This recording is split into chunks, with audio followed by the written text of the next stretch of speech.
Alright, it's time to do some fenders. This one is seen better days.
It look like something.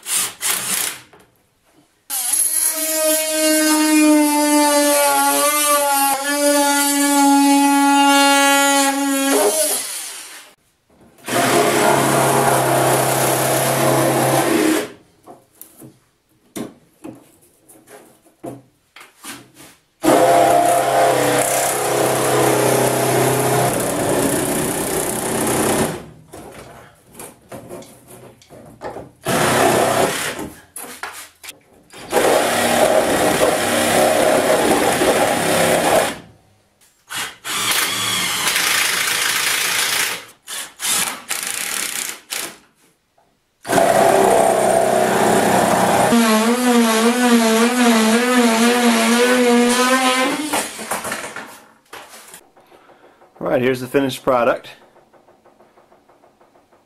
Pretty nice. I don't like this piece, how it kind of hangs out, but there's nothing to hook to there, so should be alright anyway. Okay, this is the narrowest clearance that I have. It's about 1 inch or so, and the fender tends to flex backward, not forward, so that's okay. Alright, it's about time I got this thing firmly attached.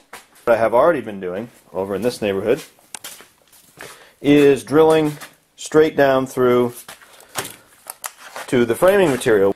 In this case, actually, I'm going to use a 4-inch carriage bolt, but this is the door, so I'm going to have to put the carriage bolt through this side so I don't have to step over a heavy fastener head.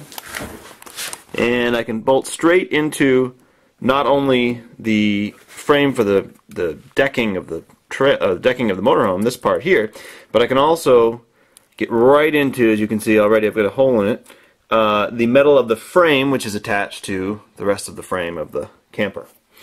So if I do this enough, in enough locations, you can see already I've done several drill holes over here, I should be able to make it a lot stronger than it was from the factory. I'm going to go across, of course, with my drill and drill a few holes in the floor there. Same deal, carriage bolts, because you're going to have to step over them.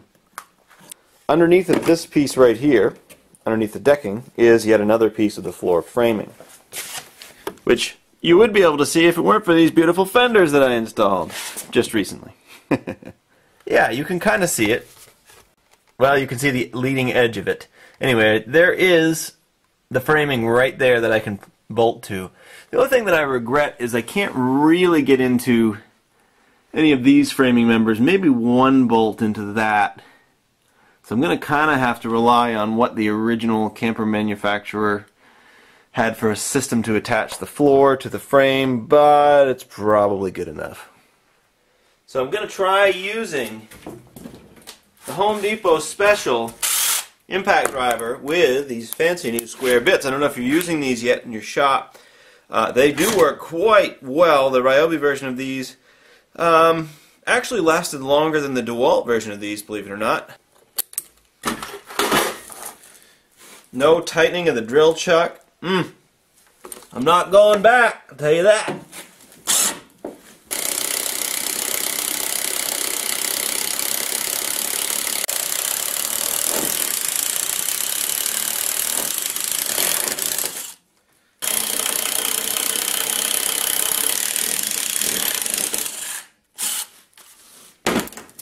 Okay, let's move it on up.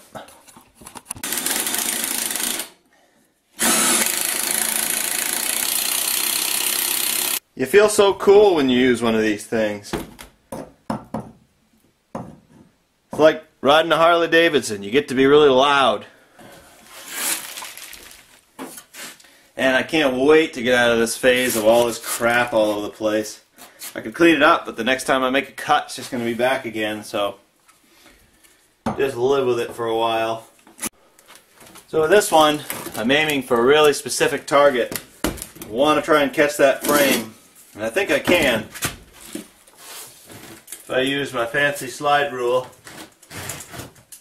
My drill is starting to emit a bit of an odor. I think it's time to switch over to the reinforcement.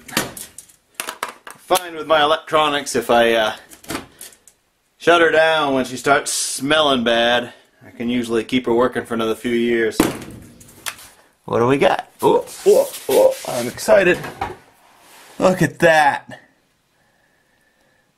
It's that college degree talking right there.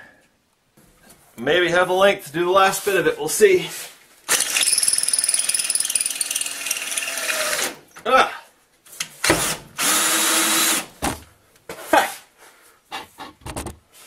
There's that college degree talking again right there. Got that baby right in the middle of her.